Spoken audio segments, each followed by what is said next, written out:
Hello everyone, আসসালামু আলাইকুম। সবার কি অবস্থা, কেমন আছেন? আই হোপ সবাই অনেক বেশি ভালো আছেন। আলহামদুলিল্লাহ, আল্লাহর অশেষ রহমতে আমরা কিন্তু অনেক ভালো আছি। এই তো নতুন আরেকটা দিনে নতুন আরেকটা ভিডিও নিয়ে চলে আসলাম। আই হোপ আজকের ভিডিওটা আপনাদের কাছে ভালো লাগবে। ভিডিওটা হচ্ছে আমি সকালে রান্না দিয়ে শুরু করলাম। আমার মেয়েকে হচ্ছে সকালে একটু নুডলস রান্না করে দেবো আজকে। হয়তো অনেকে ভাবতে পারেন যে এত পরিমাণে নুডলসের মধ্যে পানি কেন, যেহেতু এটা আমি নুডলসের স্যুপ রান্না করব, ওই কারণে আর কি পানির পরিমাণটা একটু বেশি দিছি, আর যাতে ভালো করে একটু সিদ্ধ হয় আর নরম হয়, যাতে ওর খেতে সুবিধা হয়। তা আমি প্রায়ই সময় এভাবে রান্না করে দেই। আর আমার আগের ভিডিওগুলো যেই আপুরা দেখছেন তারা হয়তো বা জানেন, প্রায় সময় কিন্তু আমার মেয়েকে আমি এভাবে নুডলস রান্না করে দিতাম। তো এখনও মাঝে মাঝে যখন খেতে চায় তখন হচ্ছে রান্না করে দেই। তো ওকে হচ্ছে নুডলস রান্না করে দিয়ে তারপরে আমি এখানে বেগুন ভেজে নিতেছিলাম। বেগুন ভাজাটা হচ্ছে সকালে খাওয়ার জন্য। এখনও কিন্তু আমি সকালে আর কি খাওয়া দাওয়া করিনি। তো ভাবলাম যে একটু বেগুন ভাজি করে নেই, আর হচ্ছে পাতাকপি ভাজি আছে, এদিকে হচ্ছে খাওয়া হয়ে যাবে। যেহেতু মানুষের সংখ্যা কম, মাত্র আমরা 2 জন, তো 2 জন দেখলে দেখা যায় যে আমার মেয়ে তো তেমন কিছু খায় না। আমার শাশুড়ি আর আমি যা খাবার আমরা 2 জনেই খাই। মানে ওর জন্য হচ্ছে একটু নুডলস রান্না করে দিলে বা একটা মাছ ভেজে রেখে দিলেও ওদিকে ওর খাওয়া হয়ে যাওয়ার জন্য আলাদা করে কিছু রান্না করার প্রয়োজন হয় না। তো আমি হচ্ছে বেগুনটা ভেজে তারপর আবার দুপুরের জন্য রান্না করতে চলে গেছিলাম। তো এর মাঝখানে তেমন ভিডিও নেইনি। তো প্রথমে হচ্ছে মশলা কষিয়ে, আর এর অফ ক্যামেরায় হচ্ছে আমি মাছও ভেজে নিছি। মাছ ভেজে হচ্ছে মশলাটাকে কষিয়ে এখন বেগুন দিয়ে ভালো করে কষিয়ে নেব। আর আলু তো জানেন যে আমি কতটা পছন্দ করি, কিন্তু বাসায় যেহেতু আলু ছিল না, তো আলু আর কি দিতে পারিনি। শুধু বেগুন দিয়ে হচ্ছে মাছটা রান্না করে নেব।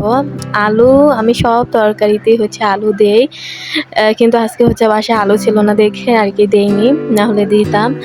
তো বেগুন দিয়ে হচ্ছে ভালো করে কষিয়ে তরকারিটা আর কি রান্না করে নেব। আর যে আপুরা দেখতে দেখতে ভিডিওর এই পর্যন্ত চলে আসেন, আমি জানি না কোন আপুরা ধৈর্য ধরে এতটুকু দেখছেন। তো যে আপুরা আর কি ভিডিওর এই পর্যন্ত চলে আসছেন, প্লিজ যেই হন না কেন একটা লাইক দিবেন। ভিডিওর শুরুতে কি করবেন, একটা লাইক দিয়ে ভিডিওটা চেষ্টা করবেন ফুল ওয়াচ করার। কারণ আমরা যদি এক মানে আমি যদি আপনার পাশে থাকি বা আপনি যদি আমার পাশে থাকেন, আমরা কিন্তু সবাই একসাথে এগিয়ে যেতে পারবো। না হলে কিন্তু কখনো সম্ভব নয় এখানে সফলতা অর্জন করার। তো যাই হোক, সবাই সবার পাশে থাকবেন, আর আমি চেষ্টা করি সবার পাশে থাকার। আমি সব সময় যে আপুরি ভিডিও দেখি না কেন, ভিডিও শুরুতে একটা লাইক দিয়ে তারপর হচ্ছে ভিডিওটা কন্টিনিউ করি। তো আশা করি আমিও আপুদের কাছ থেকে এই ভালোবাসাটা পাবো। আমার প্রিয় কিছু আপু আছে যারা সবসময় ভিডিও শুরুতে লাইক দিয়ে ভিডিও কন্টিনিউ করে, তাদের কমেন্ট পড়লেই তা বোঝা যায়। তো অনেক সময় দেখা যায় যে ভিডিও দেখলো অনেক আর কি বড় করে কমেন্ট করা যায় না, হয়তোবা যখন কাজ করি তখন যদি ভিডিও দেখা হয় তখন আর কি বড় করে কমেন্ট করা হয় না। তো ওই হিসাব করলে দেখা যায় যে ছোট কমেন্ট করলেও সমস্যা নেই। তো সবচেয়ে বড় কথা কি, যে আমরা যদি এক অপরের পাশে থাকি সৎভাবে, অবশ্যই আমরা সবাই আগে কিংবা পরে সবাই এগিয়ে যেতে পারবো। তো আশা রাখতেছি সবাই সবার পাশে থেকে সবাই একসাথে এগিয়ে যাব। তো আপুদের সাথে কথা বলতে বলতে কিন্তু প্রায় মোটামুটি আমার তরকারি রান্না শেষের দিকে। তো রান্না বান্না শেষে আর ভিডিও নেইনি। এটা তো আমি মানে কালকে যারা আমার ভিডিওটা দেখছেন তারা হয়তো বা জানেন যে আমি এটা আর কি খুলে রাখবো বলছি বা দেখাইছিলাম যে এটা আর কি আমি ধুয়ে দেব।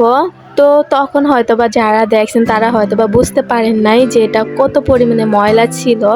মানে এত পরিমাণে ময়লা আর কি বলবো, এখন হয়তোবা বোঝা যাইতেছে, তখন হচ্ছে বোঝা যাইতেছিল না যে এত ময়লা হয়েছে। তো আমি হচ্ছে এখানে কি করছি, প্রথমেই হচ্ছে সোডা, যেটা খাবার সোডা, আমি জানি না কতটুকু কাজে দিবে। খাবার সোডা আর হচ্ছে হুইল পাউডার, দুইটা মিক্স করে একসাথে দিয়ে সারা রাত ভিজিয়ে রাখবো। তো এটা হচ্ছে আমি বিকালে রেখে দিছি খোয়ায়।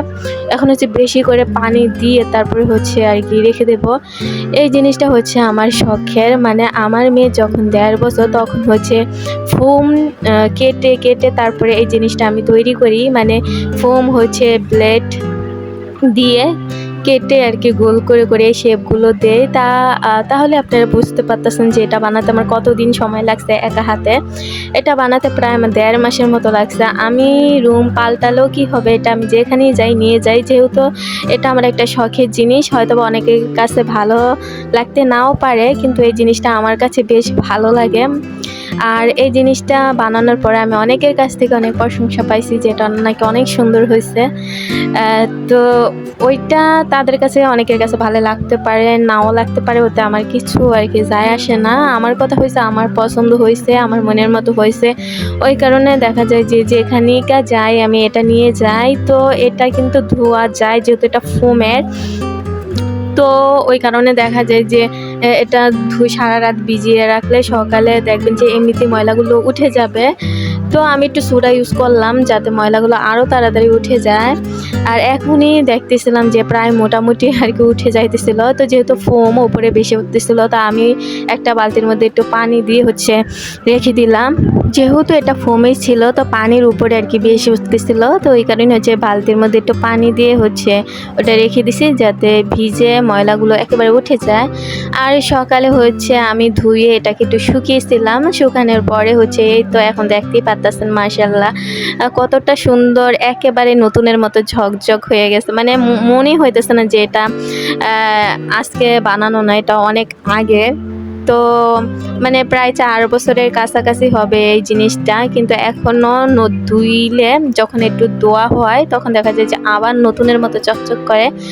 আর এই যে ফুলগুলো দেখতেছেন, এই ফুলগুলো হচ্ছে মাথার যেই কি বলে ব্যান বলে, যখন আমরা হয়তো বা ওই যে স্মৃতিসৌধে 16ই ডিসেম্বরে যখন আমরা গিয়েছিলাম, মানে আমরা একটু ঘুরতে গিয়েছিলাম স্মৃতিসৌধে, তো তখন হচ্ছে এই কি ব্যান্ডটা হচ্ছে আমার হাজব্যান্ড আমাকে গিফট করছিল। তো তখন হচ্ছে এটা আমি এত ভালো লাগছে যে এইটা আমি আর কি, মানে আছে না যে অযত্নে ফালাই দেওয়া, ওরকম ফালাই নাই, এটা দিয়ে আমি হচ্ছে এটা তৈরি করে নিছি। তো অবশ্যই আমার জিনিসটা আপনাদের কাছে কেমন লাগছে কমেন্টের মাধ্যমে জানাবেন, আর ভিডিওটাও কেমন লাগছে এটার কমেন্টের মাধ্যমে জানাবেন, কারণ আপনার একটা ছোট্ট মূল্যবান কমেন্টই পারে আমাকে নতুন আরেকটা ভিডিও বানাতে অনেকটা উৎসাহিত করতে। তো এই তো আজকে হচ্ছে ফুল দেখাতে দেখাতে বিদায় নিয়ে নিতেছি। অবশ্যই কোনো নতুন ভিডিওতে দেখা হবে। আল্লাহ হাফিজ।